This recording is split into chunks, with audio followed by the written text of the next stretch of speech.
Welcome to the RadioU Podcast. I'm Hudson. And I'm Allie. Coming up, another streaming service is raising prices. Also, are the Spurs cooked? All that and more on the way next.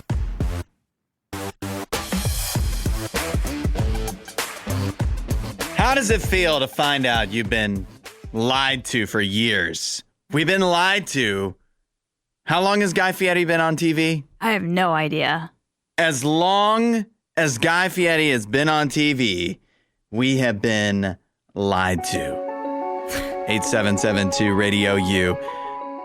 Because Guy Fieri has never eaten anything. Oh. A chef who loves food, loves going to diners, drive-ins, And potentially even dives occasionally. And as many as he's visited, he has never once eaten anything at any of these locations. Okay. This is proven if you go through the tapes. I mean, there's years A million worth. episodes. Yes. Turn on the Food Network at any time of day and it'll be It's always this on. show. There's plenty of documentation of him attending these locations, these restaurants, these eateries, and yet in all of the footage of Guy Fieri, He's never eating any food. he puts food in his mouth, but he never swallows. Huh. And you can go through I'm telling you, hours of footage, and you're like, oh, I'm gonna find him swallowing something. That's and crazy. you will not find it. That's crazy. Shout out to the streamer Dr. Spaghetti. He's the guy who did the Lord's work in breaking down footage of just hours upon hours of diners, drive-ins, and dives. And like I said, you're thinking to yourself, there must, it's probably for TV. They cut, Yeah. they cut some stuff. They have to do multiple takes. But surely there's at least a time. At least one. Every once in a while, he must swallow. But you will be stumped. You will not find footage of Guy Fieri swallowing any food. That's really crazy. I mean, obviously, the other thing I'm thinking of is like, Gordon Ramsay will sometimes do that, where he'll like spit food out because he's like, it's bad for my palate. Yeah. It's ruined my palate. So I don't know if Guy Fieri's doing the same thing. Like it just cuts before the spit take happens. Yeah, but I mean, he must eat it. You would think. I mean, you have to eat food or else you'd be dead. Yes. But but yeah, this is very odd. I guess what I do want to know, because the conspiracy could be put to bed if it turned out that we watched all the episodes of Kitchen Nightmares, if we watched all the episodes of there's all the food shows, right? Yeah. Master Chef, blah blah blah. And you also found that Gordon Ramsay never swallows, and you found that Bobby Flay never swallows, and you found that Giada never swallows, and Rachel Ray, and all these people.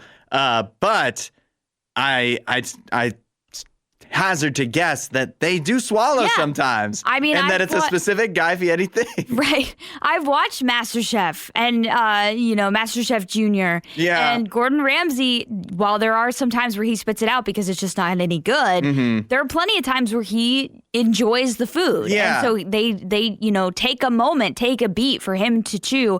That's the only thing I can think of for this reason is that a TV show like Diners, Drive-Ins, and Dives, it has like a very fast editing style. It does. And so I think they're just like, we're going to cut out the chewing. We don't want him to just sit there chewing his food and then swallowing. So they just immediately cut after. They'll watch him put the food in his mouth. He'll chew for a second, cut away, and then he'll be talking. Yeah, then he'll come back to say what he thought. But oftentimes they'll cut away to like the face of the other person, like who made the food or whatever. They're not saving time. It's not done for time. Because there's other things that are left in that it's like, oh, if they were so tight on time, they could cut that instead. They never show him swallowing. He never swallows. That's crazy. Why? What is it? Why does he hate food so much? Or what is he hiding? Is he some kind of alien life form? Maybe. In disguise. Maybe. Somebody that, real human food is actually poisonous to him. Exactly. It's toxic to his stomach. Guy does kind of look like he's not from this world. Allie, did you do anything interesting this weekend? I did. Yesterday, I got to run in the Columbus 10K, which was very exciting. My first ever 10K race. I've run that distance before a few times, but this was the first ever official race. It was fun, but also one of the hardest things I've ever done. Mm-hmm. We had absolutely oppressive weather yesterday. And for the most part, there was zero shade because you're running downtown, and very, very humid, and so it was tough. What time was this in the morning? It started at 8:00, and it just got worse and worse and worse as it went on. Yeah, I was out in the morning too. Yeah, and I was. It was literally around that time. Yeah, and I walked out, and I was like, "This is nice," because the sun hadn't fully broken through, so it's still kind of that morning cool. Yeah. But then the clouds dissipated. Yes. And the sun came out. Did. And in within the next hour, it was how is it so hot already? It was terrible. So, I didn't quite hit the goal I wanted to. I was trying to get a new PR. Didn't get there. But I was happy with myself for finishing in these circumstances. Also, shout out to Stephanie, a listener here at Radio U. She ran the 10K as well. We didn't get to cross paths during the race, but we talked on Instagram later because she forgot that I was going to be there, and but we were talking about it. So she also ran the race. Nice. Yesterday. Are you ever going to do it again? Oh, yeah. Next year will be the 50th anniversary for this race. This is the longest standing road race in Ohio, I think is what they said. So I was also a little under the weather all weekend. I feel like that kind of played into the fact that I didn't do as well as I wanted, but it was still a very fun experience. What did you learn? I learned that I will not be following any pacers anymore. So this is a big enough race where they have pacing groups. Okay. And these will be people that are working with the race. They'll be holding signs while they're running saying, we're running. If you're running with us, you're running at this pace, like an 11:30 mile or a 12-minute mile or an 8:30 mile. So run with us, and that's the pace you'll be running at. I was running at first with the 11:30 group, which I have run before. A 10K at that pace. And I was like, okay, I can do this. If I do this the whole time, I will get the PR that I want, which was about an hour, 15 minutes. And I'm running with them, and I'm looking at my watch, and I'm like, we are running 9:45 pace. And then eventually we dipped down to 10:30. Yeah. But we were not slowing down past that. And I stayed with this group for about a mile and a half, and we were not slowing down. And from what I could tell, the pacers were in front of me, but just in front of me. Yeah. Neither of them had watches that they were looking at. Okay. So I was like, is this just guesswork? That's what I was wondering. I was like, how do they know? I have no clue how they know and how it's calculated Or out. how would they know better than you Yeah. if anybody, I guess if they did have Right. a watch like you did. Right. And there's many people that don't have that kind of money to be able to afford or don't want to spend that money anyway. Well, if you're a pacer, You you would are think. a Yeah. experienced runner. Seems like that's the point. Yeah, because you have to hold a sign while you're running. That's the last thing you want to have to do, especially on such a hot day. But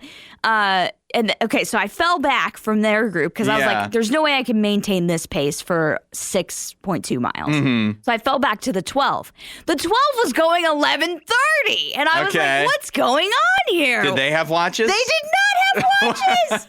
I'm like, what's happening? I think you need to be the pacer. I don't know, but I eventually fell back into the 13 group, which were going 12:45. They did have watches, but we were going 12:45.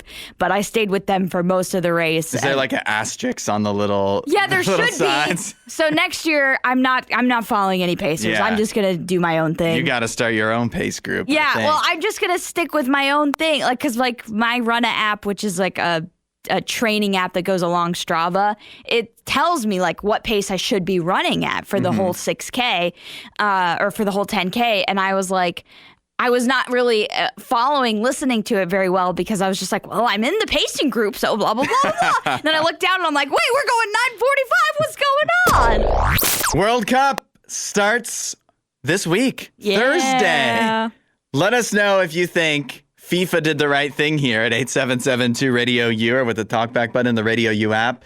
FIFA accidentally sent out some free World Cup tickets to about 60 fans. Oh, how nice of them. Yeah, it wasn't intentional. Oh. It was an accident. It was a glitch at checkout. So about 60 fans got certain tickets processed at $0.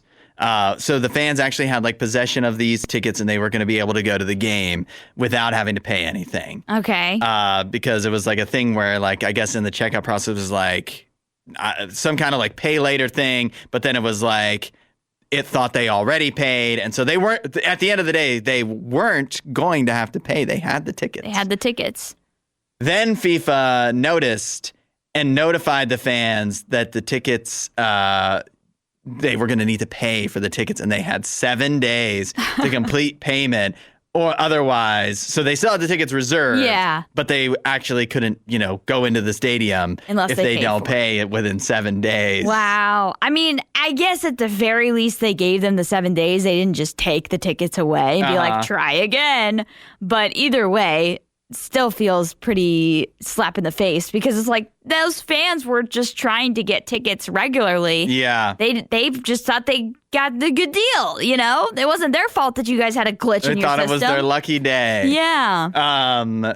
This is one of the downsides of the digital ticket thing, right? Because if they had accidentally sent out like tickets and you got them in the mail, I guess they could still like find a way, like void them on the back end or something. But like at the end of the day, you got those tickets. Yeah. They're yours. It's a physical thing. Yeah. And in this case, because everything is, on your phone now, it's like FIFA can just be like, actually, those tickets aren't yours anymore unless you pay. But at the same time, can you be so mad at them when it's like it was a glitch? The fans should never have gotten the tickets for free. Yeah. They were expecting to have to pay for them. Right. So they should probably, it is kind of fair that they still do have to pay. Yeah, I mean, but it also would have been just a nice gesture on FIFA's part to be just allow it to happen. Yeah. I mean, it's only 60 fans, but either way, yeah. I mean, if I was a fan that had to pay full price and somebody else lucked out because of a glitch, I wouldn't be happy. So I understand why they need to make it right. And as much as FIFA seems to do the wrong thing most of the time,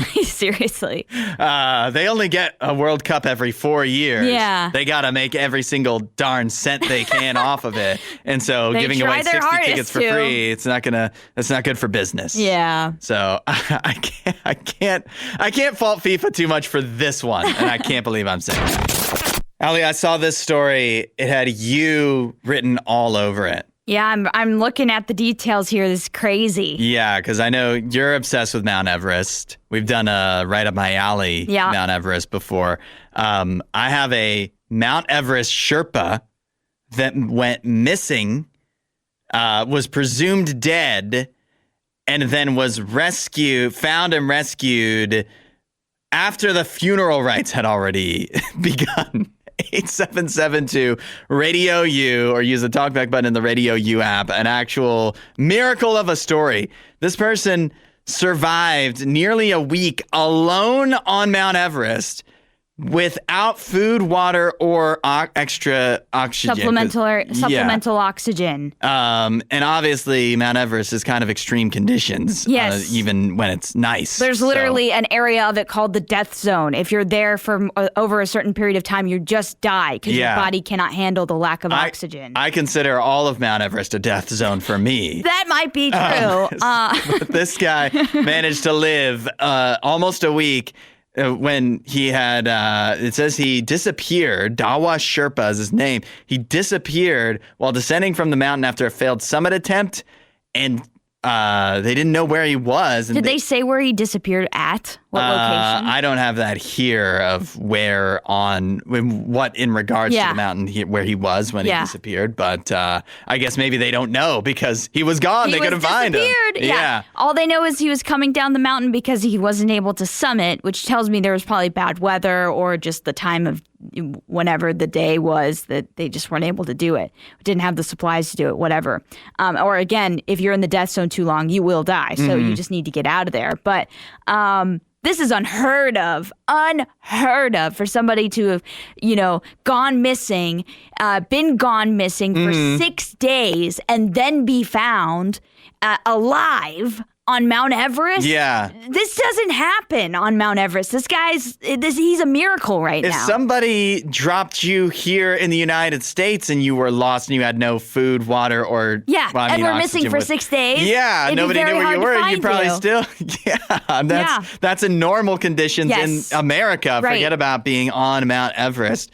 They found this guy. I mean, again, he was presumed dead, so they weren't even looking for him. Yeah. But they found him. It was a pollution control committee. What does that mean? That means it's the people that like remove all the trash that the hikers leave behind. Because that's a big trash problem on Mount Everest. Don't people just like leave their poop there and stuff? I mean, they have to. They have to leave waste. They have to leave their food, all sorts of insane stuff. Gear, there's bodies up there. So the pollution control committee spotted him crawling near the Khumbu icefall above base camp. I was going to say, that's thankfully not that far up. So I don't know if he was able to make his way down that far or if that's where he went missing on his way down from the failed summit attempt. But that's what saved his life, is he wasn't in the death zone. Yeah. They say that he's been transported to the hospital. He's being treated for frostbite and other complications, but he should do full recovery. That's awesome. I wonder if he'll go back on the mountain one day. I would avoid. You know, you fought your fight with Mount Everest. You lost, but not entirely. You didn't summit, but you didn't die. Yeah. And so I think you bow out gracefully now. You say, I'm done. I don't you know. Move along. I feel like this is, you know how they say it's good luck when a bird poops on you because like your day can't get any worse. I feel like that's this. That. His day, like this is the worst that could happen, and he survived it. It's not the worst that could happen. The worst that could happen is you die. So he got abandoned, and he survived. I think that's about as bad as it gets. I mean, that's not as bad as it gets because again, most people that go missing die. Like 99.9% die. RIP to your grandma. This guy's built different. Stop me when this sounds familiar. A streaming service is raising prices on its subscriptions. Boo. 8772 Radio U or the talkback button in the Radio U app. I don't remember talking about this streaming service ever raising prices, though, until now. I'm sure it has. YouTube Premium. Yeah. Allie, this is going to hit you where it hurts. It definitely is. I've already gotten like emails, like they've warned me about this for over a month now. Oh, really? Being like, just so you know, Premium is going up by $2. Which one are you on? I guess you're on the individual plan. It's going up from $13.99 to $15.99. It's going to be one of the more expensive of the subscription services I have. Not the most expensive, but it's going to be like middle of the pack there. They're also raising the price on the family plan and Premium Lite. What does that mean? I've never even heard of that one, so I don't know what comes with that. That's going up from $7.99 to $8.99. Maybe you should look into it. Maybe. It's a discount. It's like half the price. But if it doesn't have all the things I want, because the reason I like Premium is it saves me so much freaking time. Yeah. Because I don't have to watch all these ads on YouTube videos. Yeah. They do say, though, here's the good news, Allie, that although they are raising prices, they're adding some new features. They're adding some new things. Yeah, they are. Well, I was fine with the features I had, YouTube. By the way, not only are they adding new features, Allie, but there's going to be new YouTube videos. Oh yeah? Yeah, new videos are coming. Definitely no new More YouTube stuff videos. to watch is on the way. Can I forego the new add-ons and just keep the $13.99 price? Can I choose that, YouTube? I don't think you can. The new features that they are adding include auto speed, which automatically adjusts playback speed during slower or less information-dense portions of videos. I'm not turning that on. Yeah, that sounds like it's just... Where's the buzzer? A glitch. Sound the brr. Yeah, that's a no. They also include an on-the-go mode designed for podcasts and other audio-focused content. I don't know what that means, though. Like, what is on-the-go mode? I don't know what that would be different from Premium. Premium allows you to watch your videos while your screen is, like, dark. Mm-hmm. So like you can like listen to a video rather than just watching it. And I do that all the time. A podcast. Yeah, I do that all the time in the car where I'll be listening to like a podcast or a video, but I have like the screen off. Yeah. And so I don't know what exactly would be different about that. So that's interesting, but I don't know. There's also an Ask Music tool.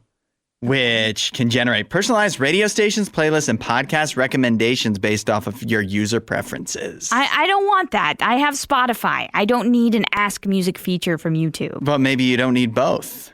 Well, I mean, everything on Spotify is on YouTube, right? I don't know if everything is because Spotify has audiobooks, and I do take advantage of that quite a bit.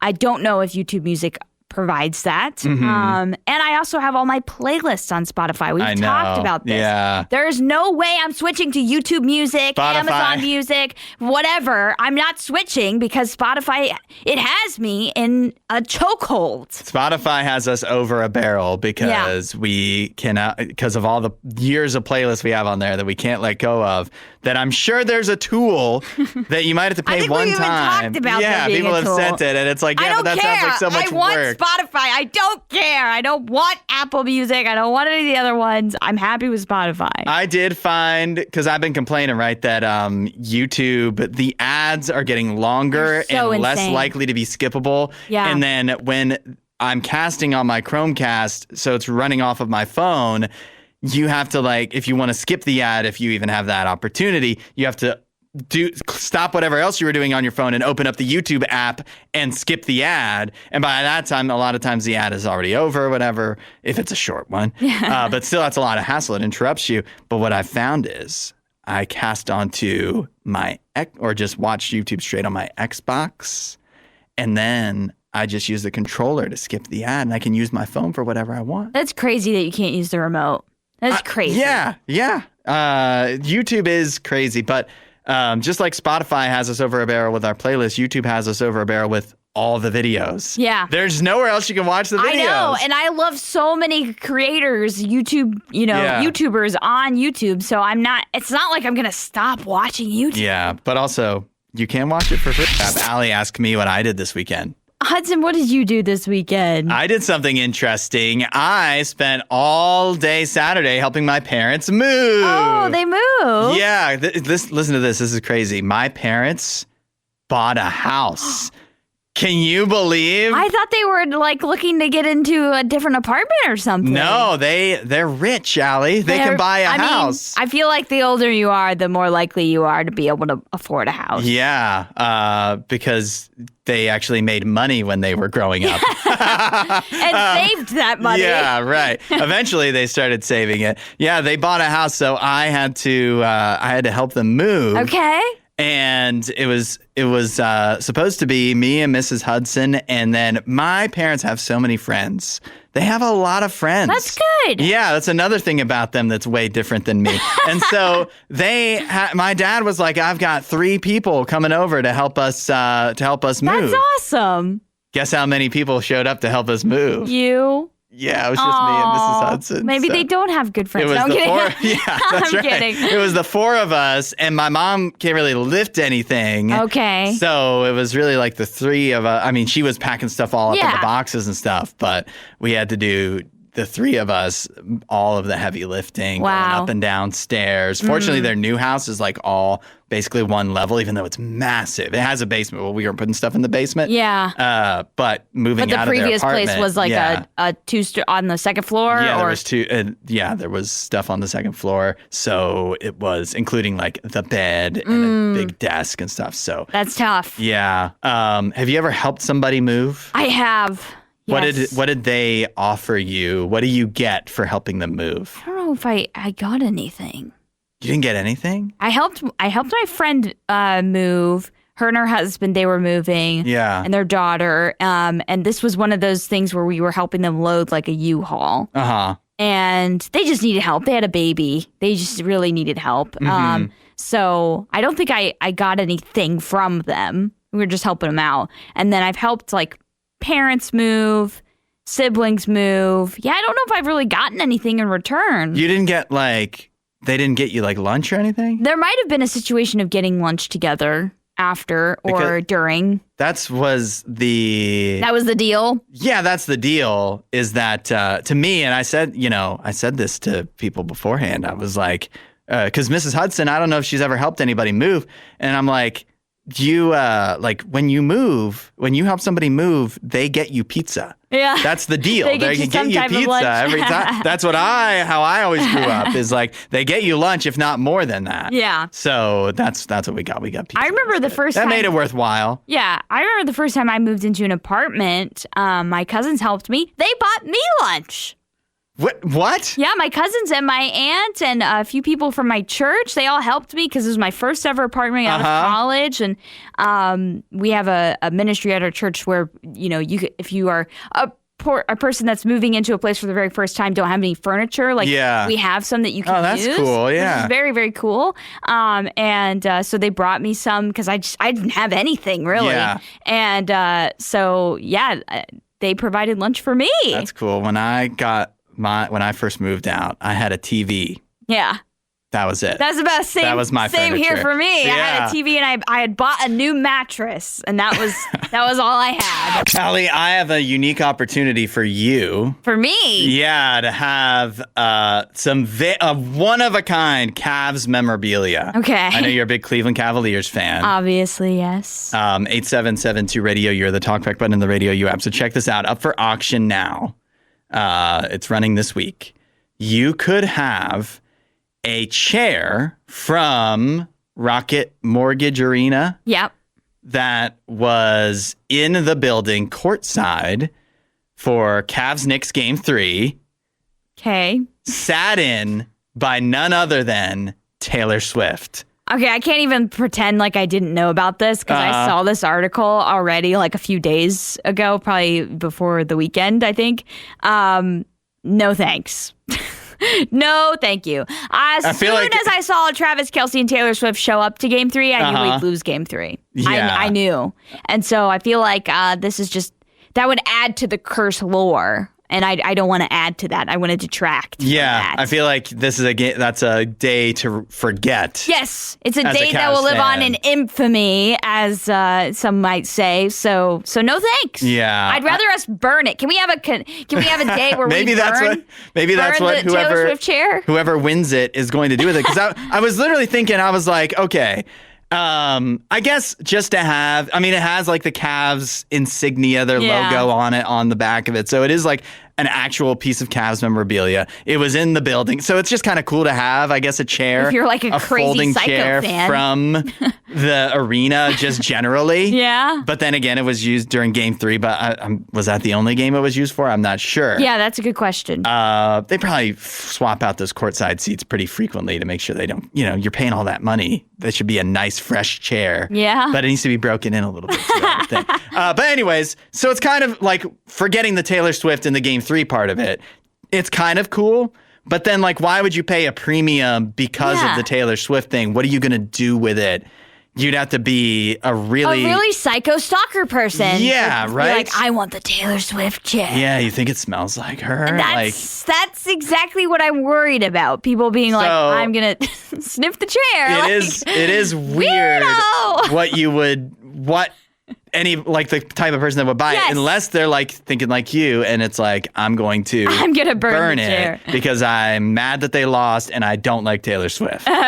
Well, for me, it's not that I don't like Taylor Swift. It just felt like a moment of man, this is not going to go well for the Cavs. Yeah. Well, we already knew that when Danhausen cursed them. Yeah, and this just added again to the curse lore. It just confirmed it. It was it's really sinking in now. Here comes Taylor Swift. We are not winning this game. We are not winning this series. Maybe if the Cavs gave Danhausen a seat between Travis Kelce and Taylor Swift, he would have reversed the curse. I say we give him this seat. Yeah. Just give that to him, and then that'll hopefully that means curse over. Yeah. A lot of Taylor Swift news going on around right now. Really? Well, yeah. Her and Travis Kelce are supposedly getting married at Madison Square Garden soon. What? Yeah, Madison Square Garden now. And also... Why is such a big venue? That seems opposite of what she would want. It's America's couple. And are they selling tickets to the wedding? No, they're not selling tickets. That'd be tacky. They're just doing Madison Square Garden? I think so. That's what the rumors are swirling, but I don't know if that's confirmed. But because we've heard other rumors about other places where they were getting married, so I don't know what's actually true. I had not heard like an event center though, like an arena. Yeah, that's wild. That's to definitely me. Something that's swirled about. She's the folklore girl. She's the girl that she's a showman too, but like I feel like just the vibe I got from her was more like a quiet wedding, you know? Well, maybe Travis is totally opposite. I mean, he is Killer Trav, so maybe. Also, the new Toy Story 5 song, did you hear it? No. You didn't hear I Knew It, I Knew You? No. Oh, too much harmonica for me. It's our Monday tradition, the box office breakdown, looking at what made money and what didn't in the theaters this weekend. Let us know what you watched at 8772 Radio U or with the talkback button in the RadioU app. I'll tell you what, Allie, it was another, I guess I'm not going to make you guess. It was another big weekend for horror, kind of, at the box office. I did already see what was number one. Because Scary Movie was number one, which is actually hard to believe. It is hard to believe considering what it was going up against. But when I think you dive into the details, you understand why it did better than the other. It's still, okay, so number two, and this was a big shock, I guess, is that Masters of the Universe was the other big release, and I think many would have projected it to be number one, but it came in at just $29.3 million. Pretty abysmal, but if you think about it, what did Masters of the Universe have in it? Jared Leto. Yeah, that's right. He is a box office killer. He absolutely is. Stop putting him in your big franchise movies. It's going to fail. Yeah, the reviews for Masters of the Universe weren't great, but they weren't like awful either. It was just pretty mid. It had a fresh score.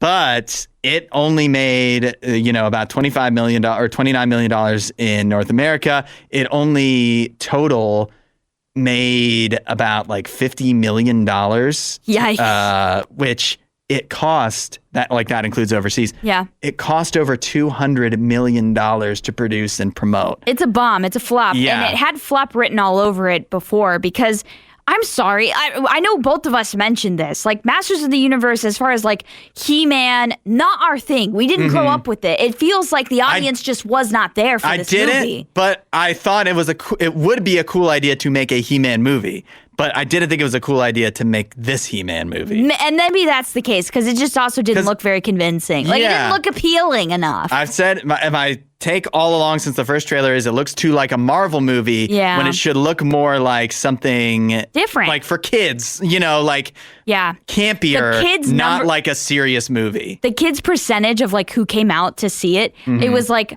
12 and under was like 5% of the audience. Yeah. That should tell you, like 29% of the audience, which was the most people that watched it, like the largest age group, was over 45. Yeah. So it's people that were like too old to have little kids to be like, this is something I liked growing up. There are people that remember it from their childhood. And but they don't have young kids anymore. Yeah, and so that's just, it's not going to be a big enough movie to be a hit if that's the age demographic that's going to see it. But going back to Scary Movie, it made over $100 million worldwide total, which is a massive success. That's even more than the new Scream movie made earlier this year in its opening weekend. Yeah, I think people are kind of tired of the Scream stuff because, I'm a huge Scream fan, and I didn't even see Scream 7. The crazy thing about Scary Movie is it had awful reviews, like just straight up bad. Right. And it's a comedy. Comedies don't make money. They don't. And so between those two things, how did it wind up making over $100 million worldwide? It's very confusing to me. I don't know, but I think it'll have probably a decent drop off next weekend. But horror is having a moment, even if it's horror comedy. And a virtual tie for third because they both made $25 and change million. Backrooms and Obsession. Fun fact: this is Obsession's fourth weekend in theaters. Yeah. Its first ever drop for a weekend. Yeah, that's And it was crazy. Just like 7%. And barely any, Yeah, like it's crazy how much money that movie has made, even though it had a budget of $750,000. Yeah, let us know what you've seen at 8772 Radio U or with the talkback button in the Radio U app. I've got a couple reviews here that people have sent in, and I know I have something big to review as well. I got to see Backrooms, so I'll talk about that. Nice. movies at the box office breakdown, looking at what made money in theaters this weekend. It was Scary Movie coming in at number 1, over $100 million worldwide, followed by Masters of the Universe, and then Backrooms and Obsession at 3 and 4, basically tied. Send in your reviews for what you've seen lately at 877-2-RADIO-U or with the talkback button in the RadioU app. Ali Jacob. He sees everything. He does go to a lot of movies. He gives us a lot of reviews. An MVP of the box office breakdown. Jacob says, Masters of the Universe was good, but has way too much bad, quote, Marvel humor. Yeah. So we kind of called that. The cringe humor, you could tell it in the trailer that it was going to be in there. He-Man's like, so that happened. Language. In English, please. Jacob also said, Scary Movie has like 2 to 3 big laughs, but overall forgettable. We also heard from Charles, who saw Backrooms. He said it was pretty good. Then he said, I think it could be able to be given a sequel based off of the open-ended ending. Definitely. Spoiler alert, I guess. And also given a sequel based off of the fact that it's the highest-grossing A24 movie of all time. I think they're likely to make another one. You might be onto something there, Charles. You saw Backrooms also? Yeah, I saw it on Tuesday, and so I know I had mentioned that I went to see it, but I didn't get the chance to talk kind of my review for it. I feel like very, very well done, especially because it utilizes a very good thing that works well in horror, and that's the found footage thing, because they a big portion of the movie, kind of in the middle, use that whole idea of like just filming what's going on. And so the panning, there's just something about the found footage concept that works really well in horror, and they utilize that well. But yeah, I agree with Charles. Definitely I could see a sequel being made, because there's a lot of questions still out there. What is the Backrooms? What do we know about them? And I think it's cool that you can leave it up for interpretation, but I'd be interested to go back in. To explore once again. I am still curious to see the Backrooms, but I'm hesitant. It is pretty scary. Okay. I'm hesitant because there's obviously a lot of good reviews, lots of hype around Backrooms, horror's back, whatever. But there was that around Obsession, and I went and saw Obsession, and I don't get it. You didn't like it? It was so mid to me. Why? There was one thing. I guess no, I don't think that's true. I don't understand why it's so hyped up when it just feels like a pretty standard movie to me. Okay. There was one thing about it that I can mention here that, like, I went in with absolutely like no knowledge base, except there was a lot of hype, and so you had high expectations. Hype, and then it's a guy who wishes that his crush would like him, and then things go badly. That's all I knew. Okay, so for the longest time going into the movie, I was like, how am I supposed to, like, they've made the main character too pathetic. He's not sympathetic to me at all. Okay. But what I can spoil... I think that's kind of what they want. They want him to be a villain. Once I sat and thought about it afterwards, I was like, oh, yeah, he is the villain of the movie. Bear is definitely the villain. Spoiler. That's... I feel like I would have... I saw somebody make a 38-minute video about this, and I was like, that you do not need 38 minutes to discuss this. That is obvious that Bear is the villain. Yeah. But what annoys me about it is everything that happened was telegraphed from a mile away.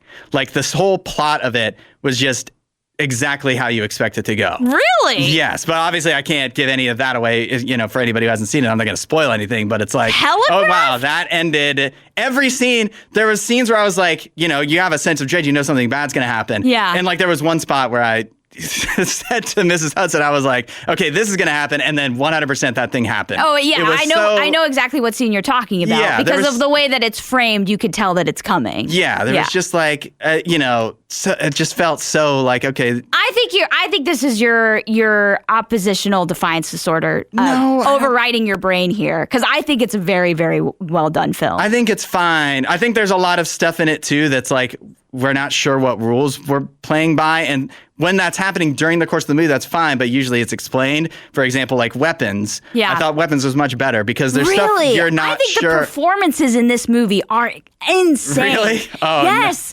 No. Inde Navarrete, who plays Nikki, I think she's incredible in this movie. Just somebody that we've never even heard of before and goes out there and does a performance that's absolutely unhinged. I loved it. She smiled creepily and... What? beat herself What up. are you talking about, Hudson? She's incredible in this movie, and I'm proud to say most people disagree with you. Yeah, I know, and that's what I don't get. And a lot of times, I mean, like, I've been accused of following the hype sometimes, but this feels like you're not. going against it, like Yeah. almost like you went in like I'm gonna find a way to not like. No, I was like, I have to find out what this is all about. I think you went in expecting you wouldn't like it. No, I went in expecting like it's gotta be really good for all this hype, and then I was like, I don't really get it. It's just a pretty standard horror movie. Oppositional defiance. We need your verdict on this one. This case at 8772 Radio U or the talkback button in the RadioU app. We have a Virginia woman who is suing Outback Steakhouse for $1.5 million in damages. She claims, and the reason that she's suing them, is that she slipped on mashed potatoes in an Outback Steakhouse, and that caused her to suffer serious injuries. And so that is why she's suing them. $1.5 million. According to the complaint, she was walking to the restroom when she slipped on a, quote, slippery foreign substance, which appeared to be mashed potatoes, and fell face first onto the restaurant floor like some kind of cartoon. Yeah. What was that song that was like the Billy Joe McGuffrey or whatever? He slipped on a banana peel or something. I don't know if I know that. Can you sing a few bars? It was like, oh, well, Billy Joe McGuffrey was a very clumsy kid. Oh, yeah, I've heard that. Yeah, I've heard that. I think it was from VeggieTales or something. Yes. So, yeah. So that came to life for this woman. She slipped on a slippery foreign substance on her way to the restroom at Outback Steakhouse, fell face first. And she's claiming that alleged substance created a, quote, unreasonably dangerous condition for visitors and caused her to suffer serious and permanent injuries. Oof. She claims in the lawsuit that there were no warning signs alerting customers to the hazard and claims the restaurant failed to maintain a safe environment for guests. So what you're telling me is if I was a little more selfish, I could have sued my school when I was in college for making us get up and go to class one day when the sidewalks were completely covered in ice. And I slipped, fell, and broke my tailbone. Allie, I think you have a case. I could have sued them. You can sue for anything. You may not win. You be the judge. Should Allie sue her? No, I won't. Her be alma doing mater. In this lawsuit as well, she's accusing the restaurant of negligence, alleging employees allowed the substance to remain on the floor for an unreasonable amount of time, failed to inspect and maintain the area, and did not warn customers about the potential potato danger. She's suffered serious physical injuries, emotional distress because everybody's emotionally distressed. Yeah, can you even sue for that? Always put into these lawsuits. She's reduced her working capacity and she incurred medical expenses as a result of the fall. As far as Outback Steakhouse goes, they can neither, this is a quote, they can neither admit nor deny allegations regarding the operation of this location. So we can neither confirm nor deny. They argue that there's no duty to post a warning and denied that she suffered the extent of injuries alleged in the complaint. You be the judge. Should Outback Steakhouse have to pay Tracy Renshaw of Virginia $1.5 million because she slipped on potatoes on her way to the restroom? Yeah. Let us know your verdict at 8772 Radio U or at the talkback button in the RadioU app. Radio U, where music is going, 8772 Radio U, or use the talkback button in the RadioU app to share your verdict on this You Be the Judge case, where a woman in Virginia is actually suing Outback Steakhouse for $1.5 million, claiming that while she was at an Outback Steakhouse location, she went to the bathroom and slipped on a slippery foreign substance, which appeared to be mashed potatoes, fell flat on her face. Oh, on the face? Says fell face first. How? Yeah, in the face. How did she do that? She suffered serious physical injuries, emotional distress, reduced working capacity, and medical expenses as a result of the fall. So she's suing for $1.5 million. Outback Steakhouse says they can neither confirm nor deny for legal reasons that this happened, but they do say that she's exaggerating the injuries that she, claims. Yeah. And that it's not their duty. There is no duty to post a warning, and denied that she suffered the extent of her injuries. You be the judge. 8772 Radio U. Should she get her $1.5 million from Outback? We heard from Charles. He says, I think she's out of her mind. She couldn't walk around some mashed potatoes. Was this pile taking up an entire walkway? A massive pile. It's not the floor is lava. The floor is mashed potatoes. Oh, that's the new Outback thing. What is it? Texas Roadhouse has the peanut shells. To have the peanut shells. Outback's like, we need our own version. Yeah, of mashed potato floor. That sounds fun, actually. We heard from Kevin, who says, accidents happen. Restaurants can't prevent every spill the second it occurs. It's true. And if you've ever worked at a restaurant, you know how fast-paced it is. You know how, they have a lot of issues with, understaffing. So getting to a tiny spill might not be the first thing on the priority list, unfortunately. I think this one isn't so open and shut. Okay. But I think we need to figure out where we draw the line, because let's say that the mashed potatoes, if they were slippery, they couldn't have been there that long. Yeah. Because they would dry up, right? Maybe. Yeah. Mashed potatoes, eventually they would dry up. They wouldn't be slippery anymore. So how long were they there? Did an employee know? If they were there for some certain period of time, I don't know. This is where we have to draw the line. Yeah. How long?